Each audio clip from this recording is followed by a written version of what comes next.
Muy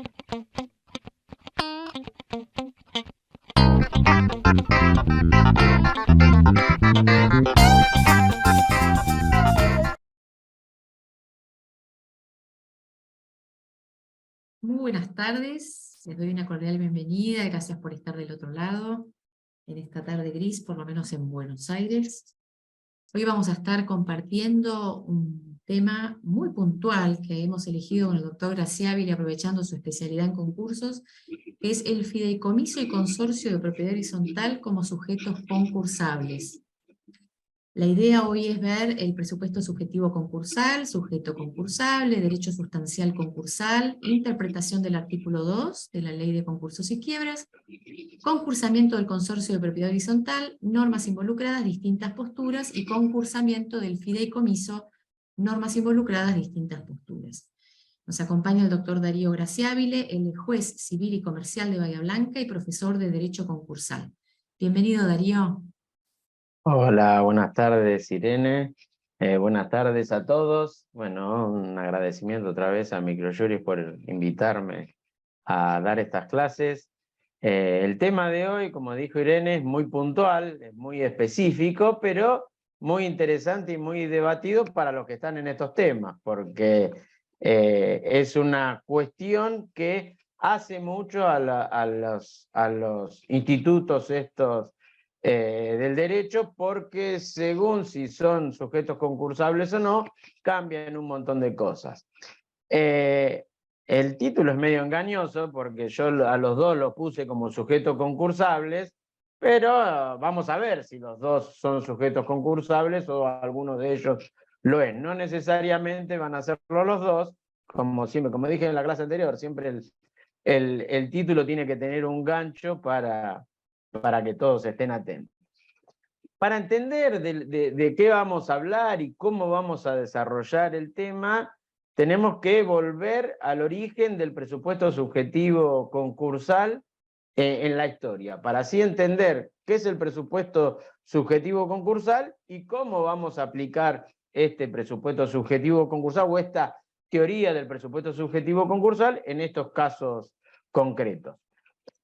Hablando de presupuesto subjetivo concursal, hablamos del sujeto concursable, es decir, el sujeto que puede someterse a concurso. No estamos hablando del que tiene legitimación activa. Acá no se habla de quién puede iniciar un concurso, sino quién puede estar en concurso.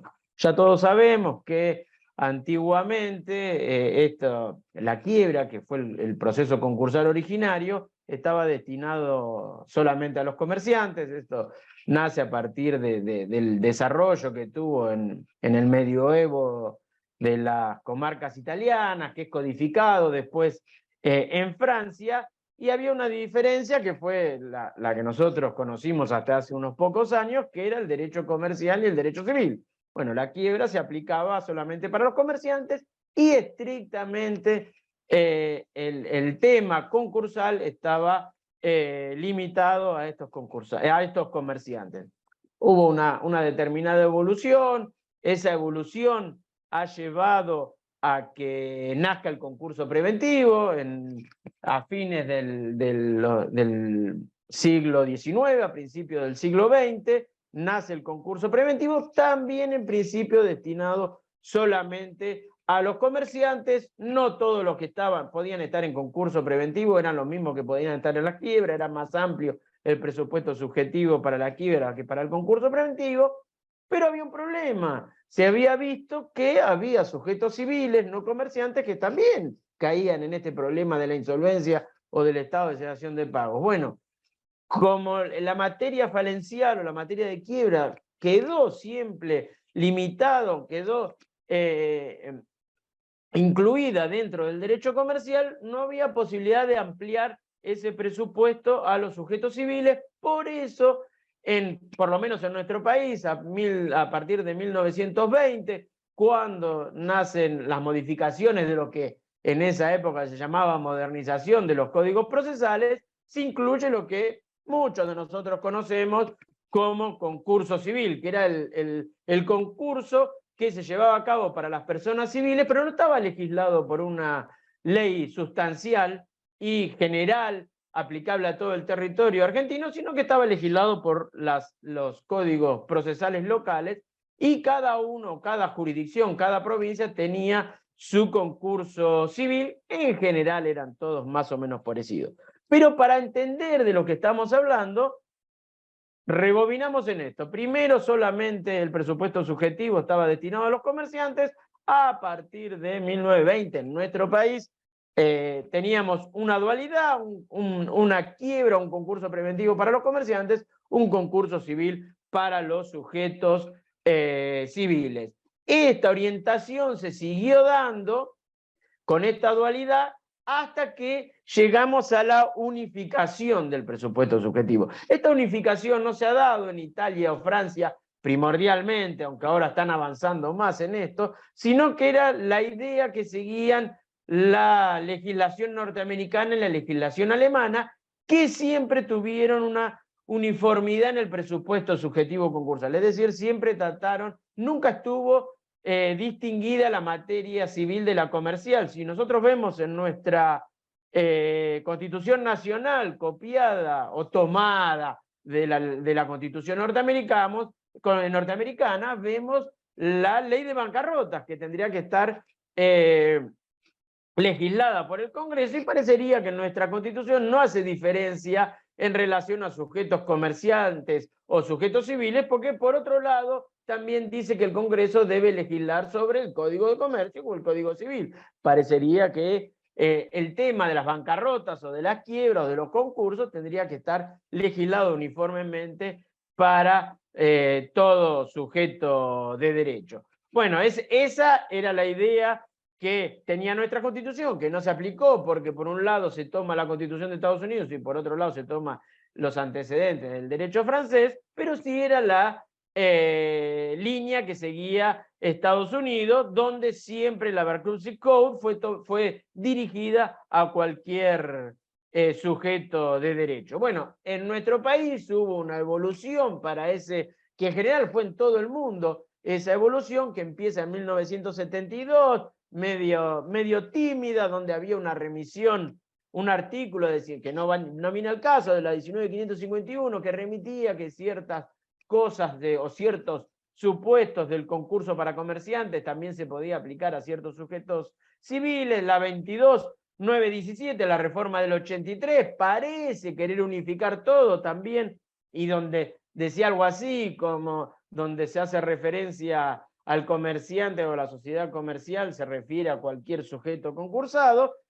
Y luego la gran uniformidad del presupuesto subjetivo concursal la encontramos con la 24.522. No solo reafirma esta unificación que se venía dando de la 19.551 y de la 22.917, sino que amplía ese presupuesto e incluye lo que se llaman sociedades en que el Estado es parte. Esto, en realidad, está bueno porque me olvidé de pasar el power. Uno se embala en... Yo te iba a decir, estaba a punto de decirte, Darío, Claro. mirá que no pasamos de la primera hoja, pero bueno. Y bueno, uno empieza embalado y se olvidó del power. Y me acordé porque digo, ¿cómo seguía acá? Bueno, el tema es saber en dónde estamos parados ahora. ¿Y dónde estamos parados ahora? Estamos parados en el artículo 2 de la Ley de Concursos y Quiebras. ¿Por qué me detengo en esto? Me detengo en entender primero de qué vamos a hablar en relación al artículo 2 para después ver cómo tenemos nosotros que interpretar la norma del artículo 2 en relación a el problema que tenemos en relación con respecto al consorcio de propiedad horizontal y el fideicomiso. Este relato que yo les venía diciendo llevó a la ampliación del presupuesto subjetivo concursal. ¿Qué dice el artículo 2? El artículo 2, no lo vamos a leer, pero a grandes rasgos habla de que toda persona humana puede estar sometida a concurso, y que toda persona jurídica, en realidad la ley que es anterior al Código Civil y Comercial habla de persona física y de persona de existencia ideal. Bueno, ahora nos referimos a personas humanas y personas jurídicas, incluidas aquellas en que el Estado tiene participación. Eso es el principio, o sea que todas las personas humanas pueden concursarse, todas las personas jurídicas pueden concursarse. ¿Y cuál es el principio de este artículo 2? El principio es que todo sujeto con personalidad jurídica puede estar sometido a concurso. Es decir, que nosotros, en principio, si queremos ver si alguien puede estar concursado o no, tenemos que ver si tiene personalidad jurídica. Y para que vean que esto del desarrollo del artículo 2 es una ampliación y cada vez se trató de incluir o de incorporar a la mayor cantidad de sujetos posibles, la 24.522 incluye aquellas, dice, sociedades en que el Estado sea parte, ya sea estatal, provincial o municipal. No habla de porcentaje de participación, es decir, que no habría ningún problema en que sea el 100% de la participación estatal, es decir, las sociedades del Estado podrían concursarse. Y como la ley, el artículo 2 dice sociedades en que el Estado sea parte, se discutía si las empresas del Estado estaban incluidas. Bueno, esta evolución que tuvo el derecho concursal y principalmente el derecho concursal argentino en relación a la ampliación del presupuesto subjetivo ha llevado a entender que las empresas del Estado, aunque no sean sociedades, también son presupuestos subjetivos, porque en realidad el principio concursal de presupuesto subjetivo viene dado porque toda persona humana o toda persona jurídica, es decir, todo sujeto de derecho con personalidad jurídica, puede concursarse. Y las empresas del Estado son sujetos de derecho con participación estatal exclusiva, pero son concursables porque no tienen ninguna fundamentación, solamente limitarlo a ellos a los casos en que tenga la forma societaria. Pero bueno, este es el principio general. La ley tiene dos excepciones. Y no tiene dos excepciones porque tenga dos incisos. Tiene dos excepciones porque tiene dos tipos de excepciones. Tiene una excepción incluyente, que es la excepción que tenemos en el Power, que dice excepción 1, y una excepción excluyente, que es la excepción 2. La excepción 1 la encontramos en los incisos 1 y 2 del artículo 2, y la excepción 2, es decir, las excluyentes, las encontramos en la parte infine o la parte final de este artículo segundo. A grandes rasgos, ¿cuáles son estas excepciones incluyentes? En los dos casos estamos hablando de patrimonios de afectación. Por un lado estamos hablando del patrimonio del fallecido, no nos tenemos que rasgar mucho las vestiduras para darnos cuenta que si hay un fallecido, primero no hay patrimonio de ese fallecido porque ya no hay persona, y si el patrimonio es un atributo de la persona y la persona falleció, no estaríamos estrictamente ante un patrimonio del fallecido. En todo caso, estaríamos en el conjunto de bienes que componen la herencia de este fallecido, un patrimonio de afectación. Un conjunto de bienes afectados jurídicamente a una determinada institución o a un determinado instituto. La segunda excepción viene dada por, segunda excepción incluyente, por otro patrimonio de afectación que viene dado por los bienes del deudor domiciliado en el extranjero. Acá sí nos damos cuenta que es un patrimonio de afectación, pues ya estamos hablando que son los bienes del deudor domiciliado en el extranjero. Es decir, solamente se habla de los bienes. ¿Cuáles son? ¿Cuál es ese patrimonio de afectación? Es el conjunto de bienes existentes en el país de un deudor domiciliado en el extranjero. ¿Y qué significa esto? Que solamente es concursable el patrimonio de afectación a que hace referencia este inciso segundo del artículo 2. Es decir, los bienes existentes en el país. No se concursa el deudor, porque el deudor está domiciliado en el extranjero. Y el juez, en principio, el juez local, no tiene jurisdicción para concursar la persona del extranjero, domiciliada en el extranjero.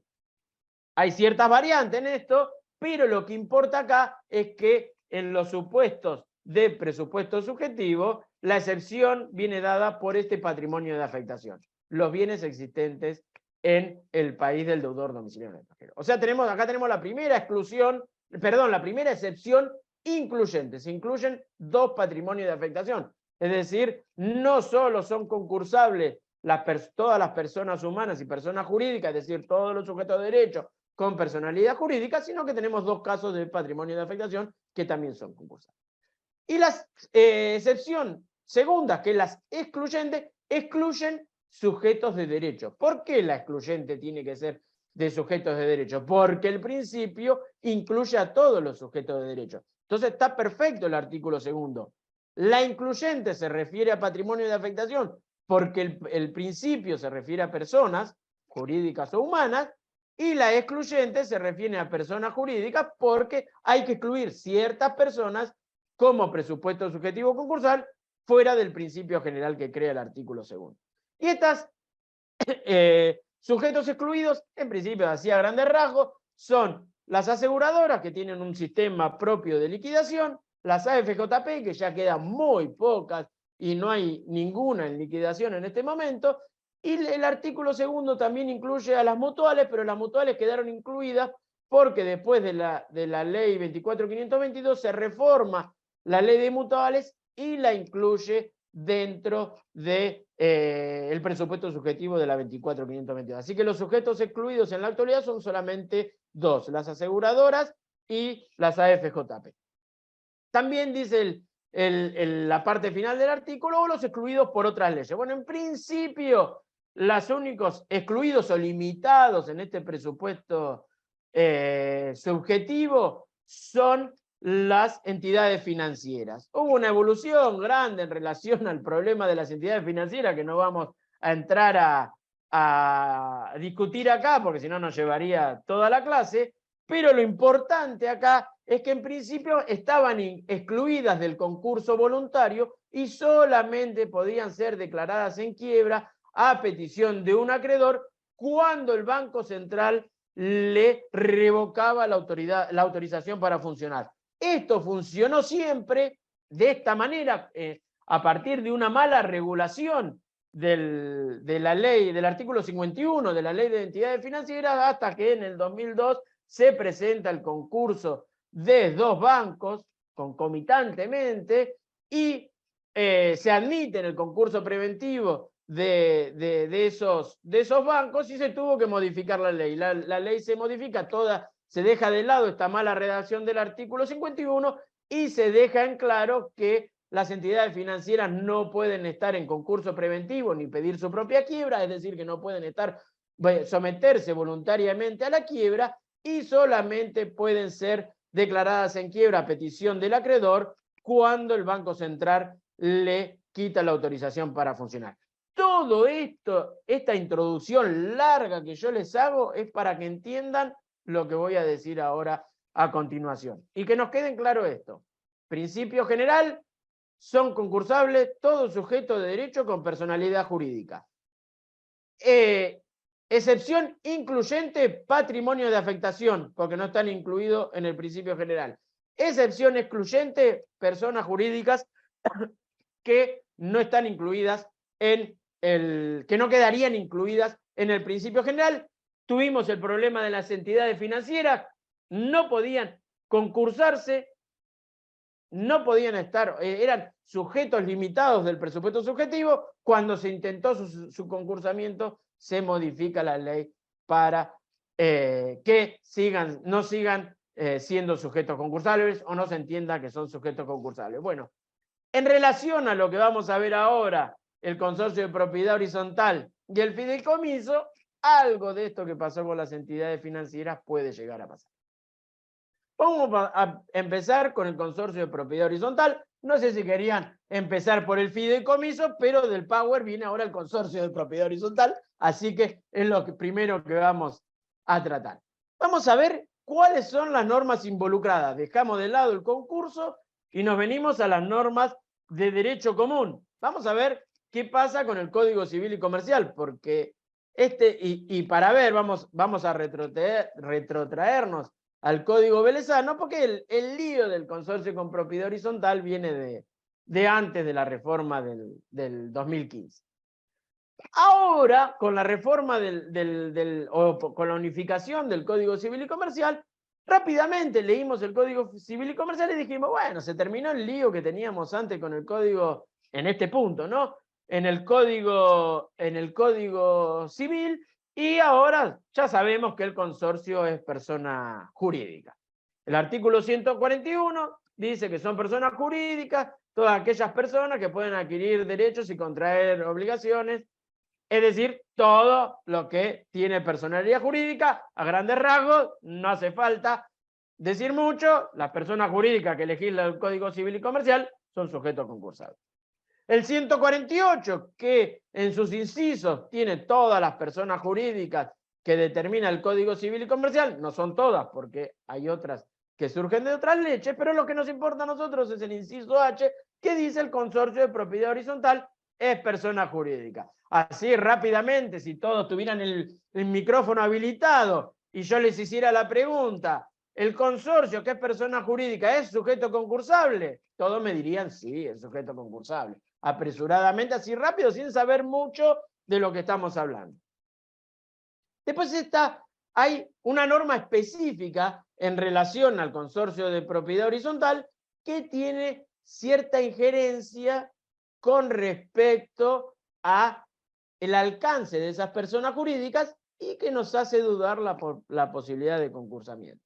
Este es el artículo 244. 2044. El 2044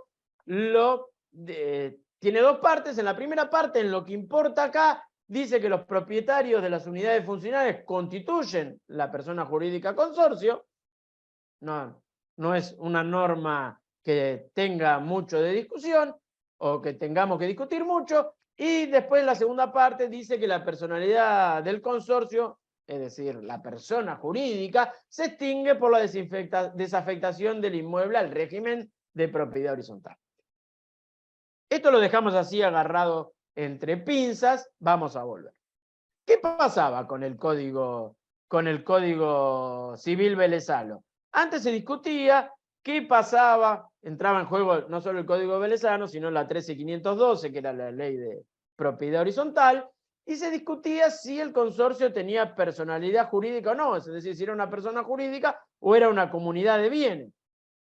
Así, a grandes rasgos, ahora también, si yo les pregunto, ¿qué opinan ustedes? Antes el consorcio de propiedad horizontal era concursable, y me van a decir si le reconocemos la personalidad jurídica, sí, si es una comunidad de bienes, no. Bueno, esa discusión se daba en la doctrina y en la jurisprudencia.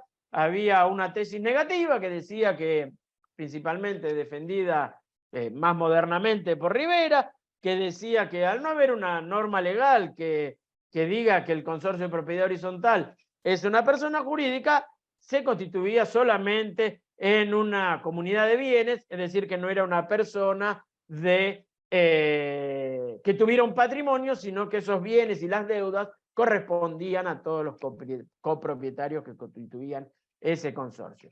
Por otro lado, había otra, como casi todo lo concursal, siempre tenemos dos posiciones, una afirmativa que decía que sí, que los copropietarios al conformar el consorcio formaban una persona jurídica con todos los atributos de la personalidad, domicilio, nombre y patrimonio. Esto una interpretación que surge del antiguo artículo 33 del Código Civil. Pero bueno, esto era solo una discusión teórica porque no se daba en la práctica. En realidad, solamente se conocen o se han publicado dos antecedentes sobre el tema. Uno en Mar del Plata, que es del año 69, donde sí se permitió el concursamiento de un consorcio de propiedad horizontal. Se dijo, era fácil, sí, tiene personalidad jurídica, puede concursarse. Eso es lo que nos imaginamos nosotros, que dijo, no, nada, presentaron el concurso del consorcio y lo abrieron, no dijeron nada. Intuimos que los jueces en aquella época entendieron que tenía personalidad jurídica. En realidad se trataba incluso de un concurso civil, porque todavía no se podía aplicar a los sujetos civiles el concurso entendido de la ley, que en aquel momento era la 11719. Pero la mayoría más allá de estas distinciones, después tuve otro antecedente de Capital, de la Sala A del 96, donde se negó la posibilidad de concursamiento. Acá sí se desarrolló la tesis negatoria y se entendió que no tenía personalidad jurídica y por eso no podía concursarse. La mayoría de la doctrina, antes del 2015, entendía que el consorcio era persona jurídica y con esta interpretación amplia que hacemos del artículo 2 podía concursarse. Bueno, esto ya lo dejamos de lado. Vimos esta discusión que teníamos antes, que rondaba en el tema en que vamos a entrar ahora, porque el asunto es si tiene personalidad jurídica es concursable, si no la tiene no es concursable. Bueno, ahora decimos, bueno, el Código Civil y Comercial dice que sí es persona jurídica, entonces parecería que está zanjada la discusión, pero gracias a Dios no, entonces sigue la diversión y seguimos discutiendo sobre el mismo tema. ¿Por qué? Porque acá tenemos una parte importante de la doctrina que rápidamente salió a decir que aunque el Código Civil y Comercial reconozca al consorcio como persona jurídica, este no puede estar sometido a concurso porque se trata de un ente de existencia necesaria.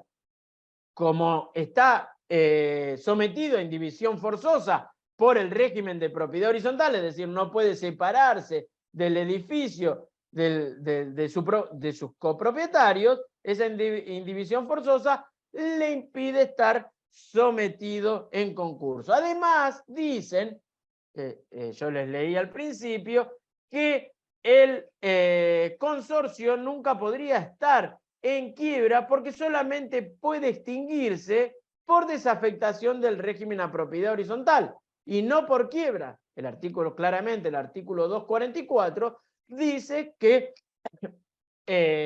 el consorcio de propiedad horizontal se extingue por su desafectación al régimen de propiedad horizontal. La ley, en la parte donde regula el consorcio, no refiere la posibilidad de extinción por quiebra. Después dicen que, aunque lo dijera, hay una imposibilidad de que este consorcio o esta persona jurídica transite la quiebra porque no podría disolverse el consorcio, porque la persona jurídica consorcio requiere continuar afectada al régimen de propiedad horizontal. O sea, como que necesitamos esa persona jurídica para la existencia misma del régimen. Este consorcio no puede estar sometido a la liquidación que importaría la quiebra. Así que, más allá de que, dice esta teoría, más allá de que el Código Civil y Comercial haya reconocido al consorcio de propiedad horizontal como una persona jurídica, no podría transitar el proceso concursal ni falencial ni conservatorio, porque todos sabemos que el concurso conservatorio, el concurso preventivo, tiene una implícita petición de quiebra, así que al no poderse liquidar y no poderse desafectar del régimen de propiedad horizontal, no podría transitar a la quiebra. Es una imposibilidad fáctica por el sistema del régimen de propiedad horizontal para que esta persona jurídica esté en quiebra. ¿Se entiende? Ahora, yo si ustedes tuvieran el micrófono habilitado, les preguntaría si están de acuerdo en que el consorcio de propiedad horizontal no puede concursarse y todos me dirían, sí, estamos todos de acuerdo. ¿Por qué? Porque es indispensable la existencia del consorcio de propiedad horizontal para la continuidad del régimen de propiedad horizontal y para la continuidad de este régimen de copropietarios que constituyen este edificio y constituyen la persona jurídica consorcio. O sea, que dirían, no importa que en este caso el Código Civil y Comercial diga que el consorcio de propiedad horizontal sea una persona jurídica, porque más allá que lo sea, no puede estar sometido a concurso. Bueno, ustedes todos me responderían, que está bien y yo le diría que no, que está mal. Y le diría que está mal, no solo para pelearlos un poco, sino también para meterme en la idea del artículo 2 del código, de la ley concursal. Si la ley concursal habla de un concursamiento amplio, y si anteriormente, sin que el Código Civil y Comercial reconociera la existencia de persona jurídica al consorcio, y solamente discutíamos si tenía personalidad jurídica o no para someterlo al concurso, si ahora la ley concursal, con un presupuesto amplio, todo sujeto con personalidad jurídica puede concursarse, y el Código Civil y Comercial le reconoce el carácter de persona jurídica al consorcio de propiedad horizontal, bueno, tenemos que buscarle la vuelta para que el consorcio pueda estar sometido al concurso. De alguna manera no podemos ir en contra de los principios de todo el derecho. ¿Y esto por qué lo digo? Porque la idea es que se concurse. Si lo miramos desde la ley concursal, la idea es que todas las personas jurídicas se concursen.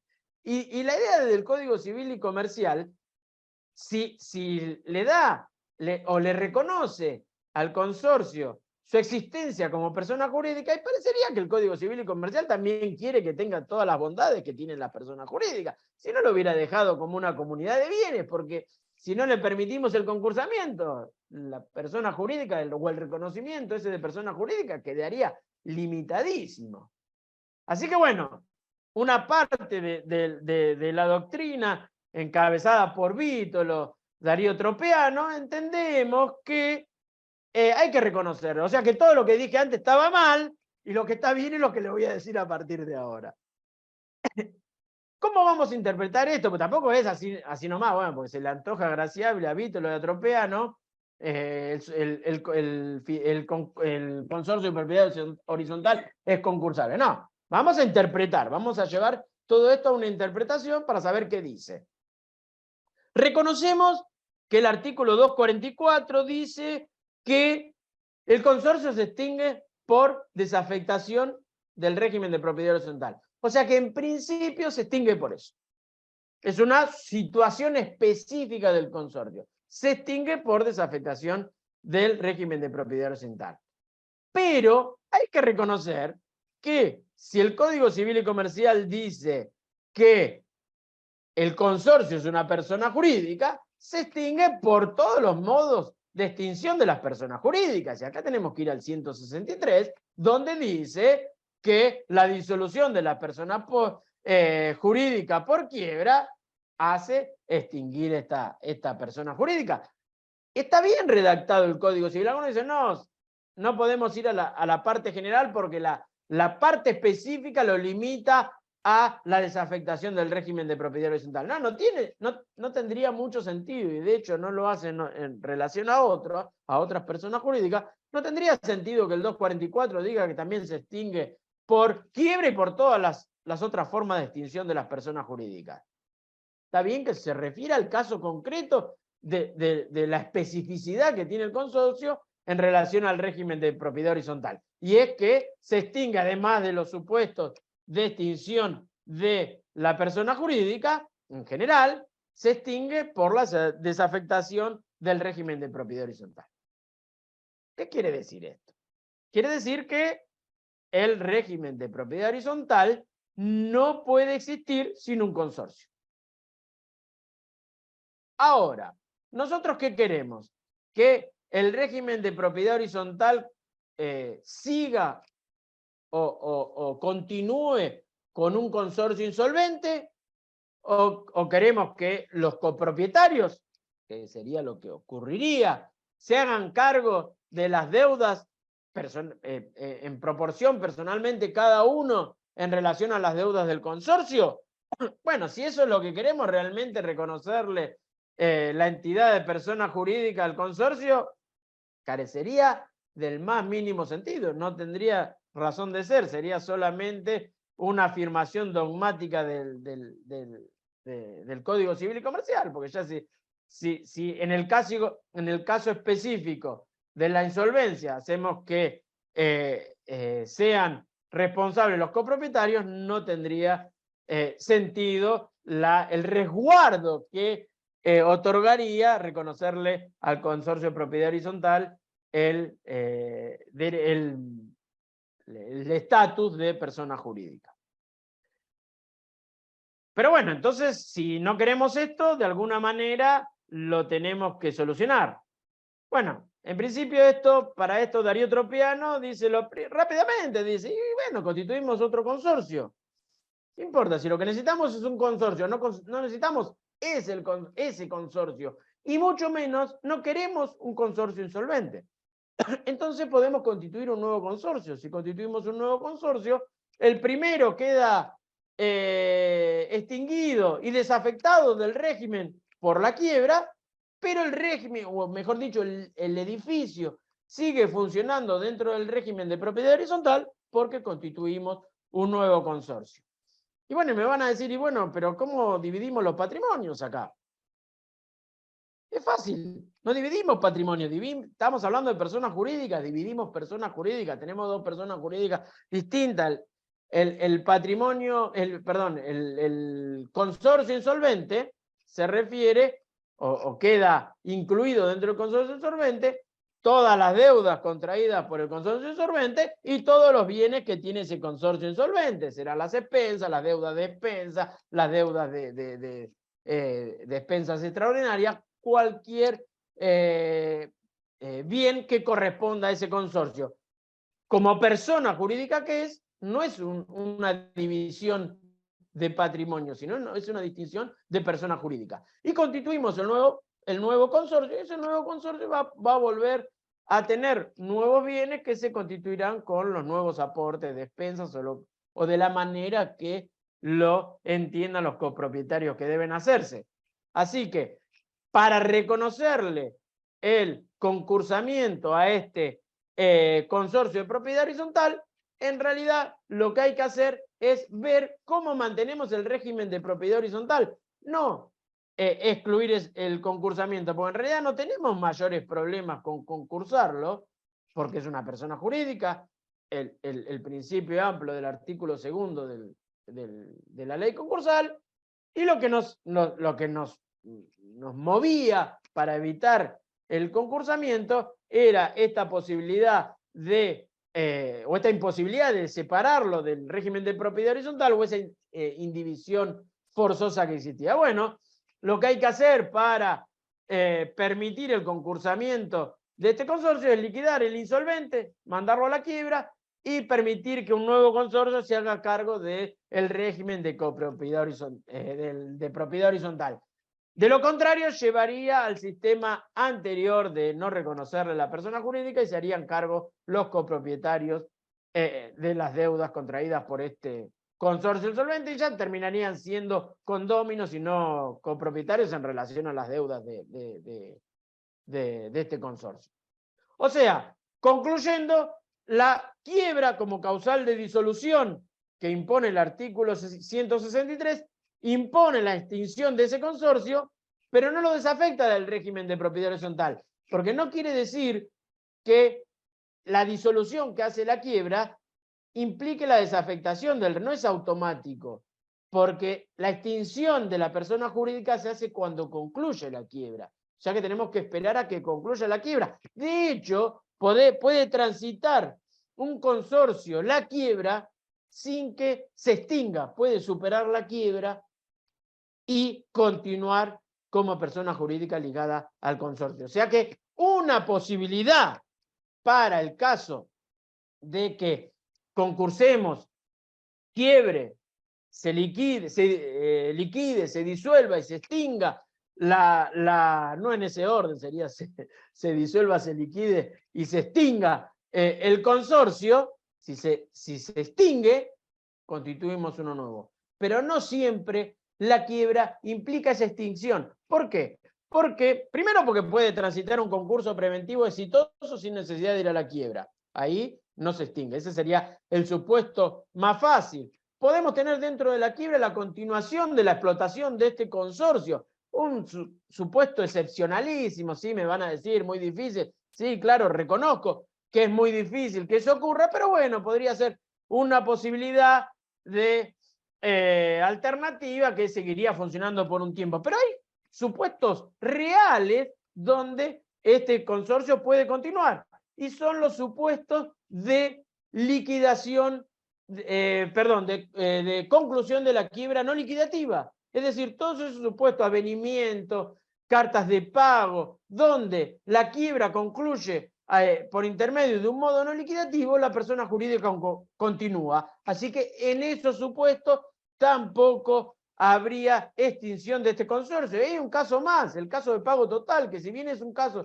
de conclusión liquidativa, donde extinguiría en principio la persona jurídica, puede darse supuestos donde no ocurra ello, que sería donde hubiera remanente después de pagados los créditos verificados y declarados admisibles, los créditos pendientes de resolución y los gastos del concurso, los créditos prededucibles del 240 y 244, ese remanente alcanzase para pagar todos los intereses suspendidos y hubiese un saldo. Si ese saldo alcanza para continuar con la persona jurídica, tampoco esa persona jurídica se tiende por la quiebra. A grandes rasgos, ¿cómo resumimos esto? Tampoco la quiebra es necesariamente o produce necesariamente la extinción de la persona jurídica, porque existen todos estos casos donde se permite la reconducción de esta persona jurídica. Es decir, esta persona jurídica puede continuar. Ante todos estos supuestos, parecería que no es un óbice importante la indivisión forzosa y esta necesidad de este consorcio insolvente dentro del régimen de propiedad horizontal. Así que nosotros estimamos que el consorcio de propiedad horizontal puede concursarse. ¿Cuáles serían resumiendo acá, las consecuencias que traería este concursamiento? Primero, si lo vamos a concursar o si se va a concursar, como les dije, el concurso preventivo sería lo ideal, no habría mayor problema. Llega a un acuerdo, cumple el acuerdo, nunca estuvo en riesgo de la liquidación falicial. Si se liquida en una quiebra, bueno, se disuelve, se liquida, pero no se extingue si se dan estos casos de reconducción en la quiebra. Es decir, estos supuestos de conclusión no liquidativo o el caso de pago total con saldo. Y si esto no se da, no supera el concurso preventivo, no hay una reconducción en la quiebra, es decir, se liquida, se disuelve, se liquida y se extingue la persona jurídica, bueno, para que subsista el consorcio de propiedad horizontal, acá sí necesitamos la constitución de un nuevo consorcio. Y me van a decir, y bueno, ¿cuándo hay que constituir este nuevo consorcio? Y parecería que tiene que ser concomitante con la quiebra y antes de que se liquide definitivamente el consorcio insolvente y se extinga, porque si se extingue, bueno, el régimen de propiedad horizontal va a pasar a una irregularidad que se va a subsanar cuando se constituya el nuevo consorcio, o sea, tampoco hay mucho problema. Así que bueno, para nosotros la conclusión en relación al consorcio de propiedad horizontal como presupuesto subjetivo es que puede concursarse y queda incluido dentro del supuesto del artículo 2 de la ley concursal. Estas conclusiones que tengo acá, en realidad es lo que les vengo diciendo hasta ahora, las puse para que le quede grabado y ustedes tengan la posibilidad de tener un breve resumen de lo que les acabo de decir, pero lo primordial es que no hay ningún óbice real y concreto para que el consorcio de propiedad horizontal sea concursal.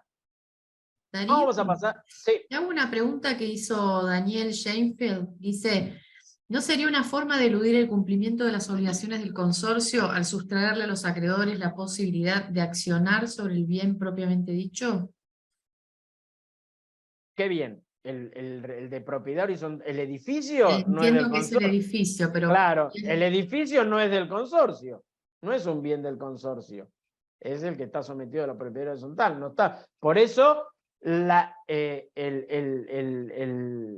idea de reconocerle la existencia de personalidad jurídica es separarlo de los copropietarios.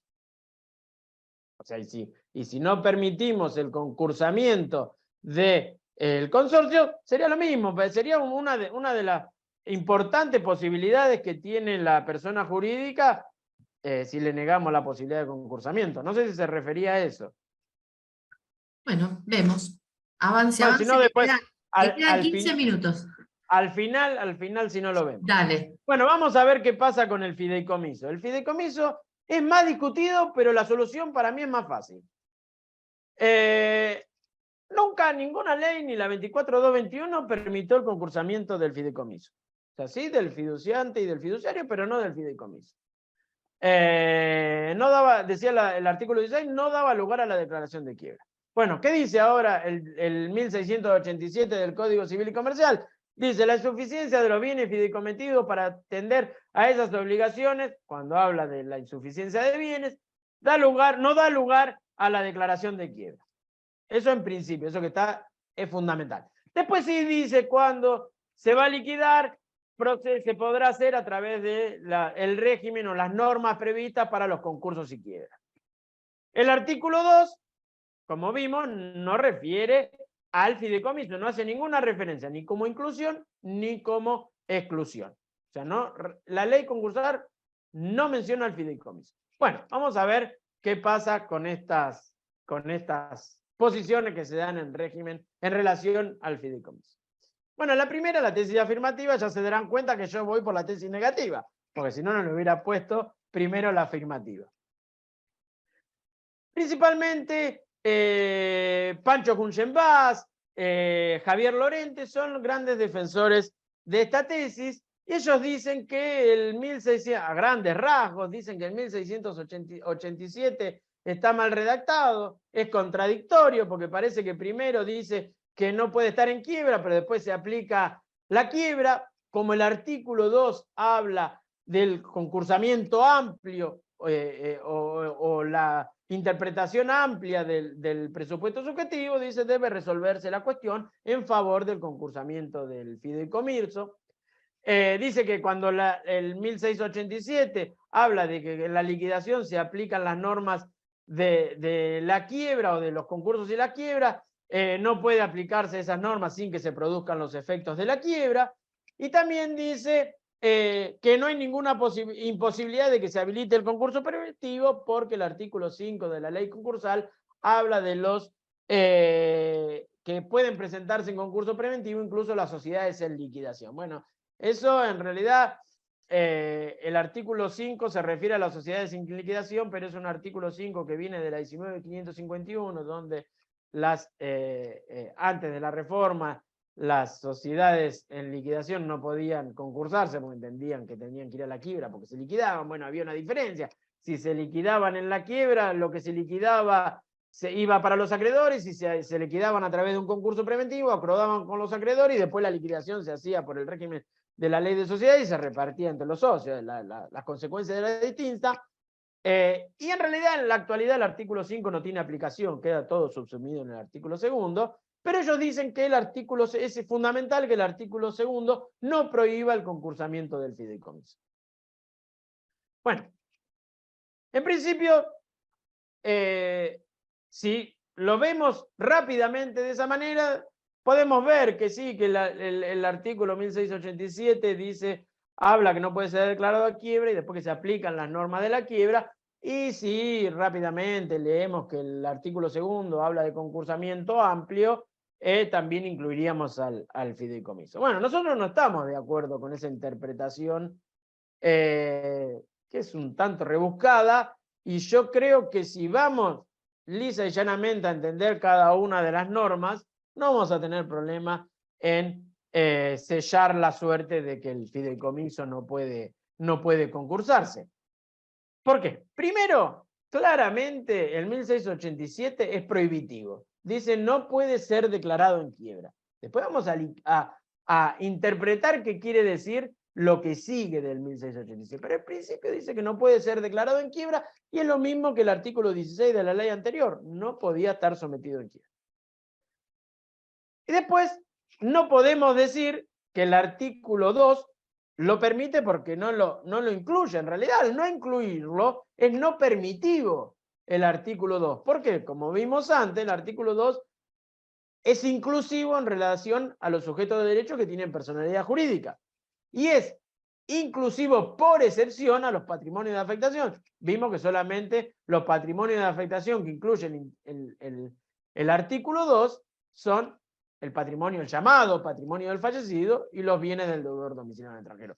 No incluye al fideicomiso, así que para que lo tuviéramos incluido en el artículo 2, necesariamente tendríamos que tener un inciso inclusivo del fideicomiso en el artículo 2 de la ley concursal. ¿Qué pasa con la otra parte de 1687? Que dice que el fideicomiso se va a liquidar por la aplicación de las normas de liquidación de los concursos y quiebra. Bueno, parecería que no hay mucho problema con eso. Se van a aplicar las normas que refieren a liquidación. Tendremos la verificación de crédito, tenemos la liquidación, tenemos la forma de distribución, tendremos los privilegios, todo lo que hace a la liquidación, todas las normas que refiere la ley concursal a la liquidación, la aplicaremos para liquidar el fideicomiso con insuficiencia de bienes. Eso no implica que deba haber quiebra. De hecho, existió siempre en nuestra legislación la liquidación sin quiebra. De hecho, era propia del Código de Comercio, de los viejos códigos de comercio, casos de liquidación sin quiebra. Incluso hay un régimen de la liquidación de las propiedades, de las entidades financieras, que es una liquidación sin quiebra. De hecho, el régimen de liquidación administrativo de las aseguradoras puede ser con quiebra o sin quiebra, puede someterse a la quiebra o no. En realidad, todo ese régimen de liquidación, el régimen de liquidación de las aseguradoras puede ser administrativo o judicial. El judicial es una liquidación sin quiebra, con aplicación del régimen de quiebra sin declaración de quiebra. O sea, que nos parece muy difícil interpretar que lo que dice la ley es que no puede ser declarado en quiebra y que se van a aplicar las normas de liquidación de la quiebra en el caso de que no haya previsto en el contrato del fideicomiso una forma de liquidación y que tendríamos acá una liquidación sin quiebra. ¿Y qué implica esto? Si lo vemos bien desde lo concursal. Bueno, nosotros sabemos que el concurso es una dualidad normativa. Tenemos una parte sustancial y una parte procesal. Tenemos un instituto llamado concurso y un proceso concursal. Bueno, acá lo que aplicamos es el proceso concursal. No aplicamos el estatus, el instituto concurso. ¿Qué hacemos? No tenemos un estatus concursal, un estatus de quiebra. Tenemos un proceso de quiebra. Por eso tenemos una liquidación aplicando la norma de la quiebra, pero sin declaración de quiebra. Es lo que se conoce rápidamente en nuestro derecho como liquidación sin quiebra. No, y bueno, al que le guste, al que no le guste, no le guste, pero la ley impide que el fideicomiso se concurse. ¿Y cuál es el problema de esto? Bueno, no vamos a tener inhabilitación. Esto no sería muy problemático, porque al no tener persona, ¿a quién vamos a inhabilitar? No estamos hablando del concurso del fiduciario, estamos hablando del concurso del patrimonio, del fideicomiso. No podría ser habilitado. Tampoco tenemos posibilidad de aplicarlo el régimen de retroacción, ni en los supuestos de extensión y el régimen de responsabilidades. ¿Por qué no podemos aplicar esto? Porque no es persona, es un patrimonio de afectación. Entonces, todos estos impedimentos hacen que el fideicomiso no sea sujeto concursable. Entonces, ustedes vieron que esto es mucho más sencillo que lo de la propiedad horizontal. Es mucho más discutido que la propiedad horizontal, pero es mucho más fácil de resolver. Y se resuelve sintéticamente. Para que sea concursable, como es un patrimonio de afectación, el artículo 2 debió incluirlo, y lo que intenta decir aquellos que defienden la tesis permisiva del concursamiento de que el 1687 del Código Civil y Comercial es contradictorio, para mí es una interpretación forzada. Es claro, el artículo 1687 dice que no puede ser declarado en quiebra, no puede ser presupuesto subjetivo concursal, y en caso de que no esté previsto en el contrato un sistema de liquidación, esa liquidación puede hacerse aplicándose las normas procesales de la liquidación que contiene la ley concursal 24.522. Así que, para terminar en este rápido comentario sobre estos especiales casos de presupuesto subjetivo concursal, por eso les decía que era engañoso, porque en realidad mi interpretación es que podemos concursar al consorcio de propiedad horizontal, pero no podemos concursar al fideicomiso. Bueno, como esto es muy discutido, les agradezco la atención hasta ahora y vamos a ver cuáles son las dudas o las inquietudes que tengan. Gracias, Darío. Además, en horario, no lo puedo creer, qué maravilla. Bueno, vamos a ver que surgieron algunas consultas de la primera parte, tema consorcio. María Alejandra, supongo que está cortado el nombre, dice, ¿y no sería mejor que en caso de quiebra de consorcio que se transforme el mismo en condominio y que los acreedores puedan satisfacer su crédito? Aunque sabemos que el Código Civil y Comercial no indica como modo de constitución del condominio la constitución por quiebra, dice. En realidad eso es una cuestión que corre por cuenta de los copropietarios, y ¿a qué llamamos? ¿A qué llamamos que sea conveniente? ¿Estamos buscando una forma de mejor para que cobren los acreedores? ¿O estamos buscando una forma de responsabilizar a los copropietarios de la insolvencia del consorcio? Si buscamos una forma de que cobren los acreedores, bueno, esa situación se va a dar en todas las quiebras. O sea, el supuesto de insolvencia de una persona jurídica viene dado para que eso poco que tiene esa persona jurídica se reparta entre los acreedores. Eso por un lado. O sea que ante la insolvencia de la persona jurídica, sacando específicamente el caso del consorcio, los acreedores ven limitada la posibilidad de cobro. Eso por un lado. Por otro, si en realidad lo que queremos es responsabilizar a los copropietarios de las deudas del consorcio, en realidad no tendría ningún sentido el reconocimiento del estatus de persona jurídica que hace el Código Civil y Comercial. O sea, lo borramos de un plumazo. O sea, no estamos de acuerdo, la idea es esa, no estamos de acuerdo en que el consorcio de propiedad horizontal sea persona jurídica. Bueno, para ese lado no tenemos que discutir si conviene o no concursarlo, sino que tenemos que discutir si conviene mantenerle el carácter de persona jurídica o no. Pero bueno, eso ya tenemos que destruir la norma del Código Civil y Comercial. Si a eso se refería la pregunta. Sí, contestó, creo que puso que muy claro los enfoques. Bueno, y Ignacio pregunta, Darío, ¿es posible que identifiques cuál es el activo del consorcio? Hablaste de crédito por expensas comunes y extraordinarias. ¿Algún activo más? Sí, puede tener fondos que tengan de otras expensas, todo lo que constituye los ingresos que tiene el consorcio. No el edificio en sí, las partes comunes del edificio, eso no, eso forma parte, eso está fuera del consorcio. Ok. Victoria Ambrosini dice, al pedido de liquidación judicial de fideicomiso le da trámite de pedido de quiebra, por acreedor o por deudor, dependiendo de quién solicita la liquidación. No sé si es una pregunta o no entiendo muy bien. ¿Vos comprendiste la consulta? No. Si la quiere hacer, si le habilitas el micrófono y la quiere hacer in voce, no hay problema. Bueno, Victoria, no sé si querés ampliar. Porque yo entiendo que la liquidación del fideicomiso es, en principio, el mismo frente al pedido que haga cualquiera, que lo haga el acreedor o que lo haga el mismo fiduciario, lo que vamos a aplicar va a ser las normas de la quiebra. Claro, ella lo que pregunta es si se le da trámite de pedido de quiebra.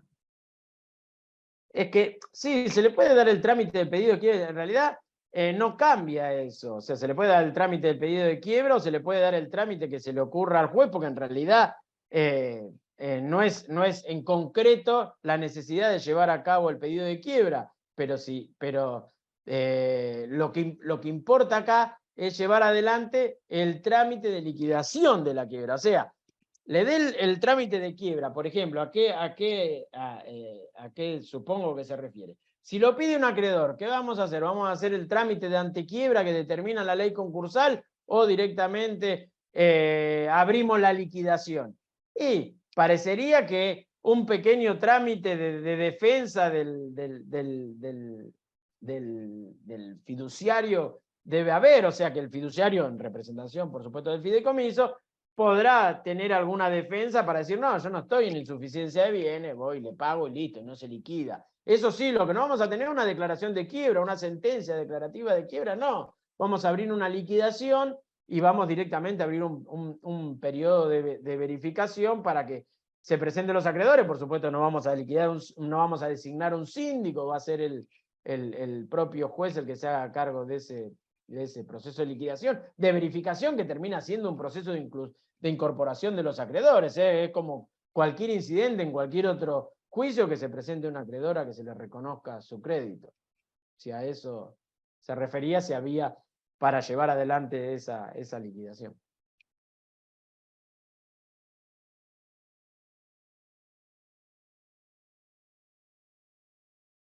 Estás muteada. Me acabo de dar cuenta. Bien.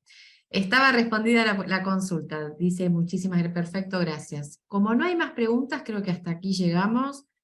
Fuiste súper claro, Darío. Muchísimas gracias por tu presentación, por la claridad de los conceptos, por la prolijidad, todo. Salió todo impecable. Muchísimas gracias. Ha sido un placer tenerte. Y gracias al resto por habernos acompañado hasta esta hora. Y bueno, ahí puse el form para que puedan completar si quieren. No sé si, Darío, te voy a comprometer con una pregunta, pero no sé si este PowerPoint lo podemos compartir con los asistentes. Sí, no hay ¿Sí? problema. Yo Ok, después, bueno, ahora te lo paso. Entonces los que completaron el formulario pueden pedir tanto el PowerPoint como el certificado de asistencia, no hay problema, pero a través del formulario, por favor. Bueno, muchísimas gracias. Acá te están agradeciendo, diciendo que fue muy interesante. No estoy mirando el chat, así que... Tuviste 80 personas, Darío. Mirá que el tema era específico, pero la verdad es que evidentemente es un tema que, bueno, donde surgen muchas inquietudes, ¿no? O sea que evidentemente un tema interesante para explorar. Me alegro, sí, que haya habido muchos inscritos. Te agradezco a vos, a Microjury por la invitación y a todos los que se aguantaron la hora. No, pero fue muy ameno, muy dinámico. Fue muy dinámico. La verdad que pasó volando. Nos vamos a ver en otro momento. Seguro que para el segundo semestre te volvemos a convocar con algún tema de estos de interés. Muchísimas gracias a todos por estar. Gracias, Darío. Chao, chao. Gracias a todos.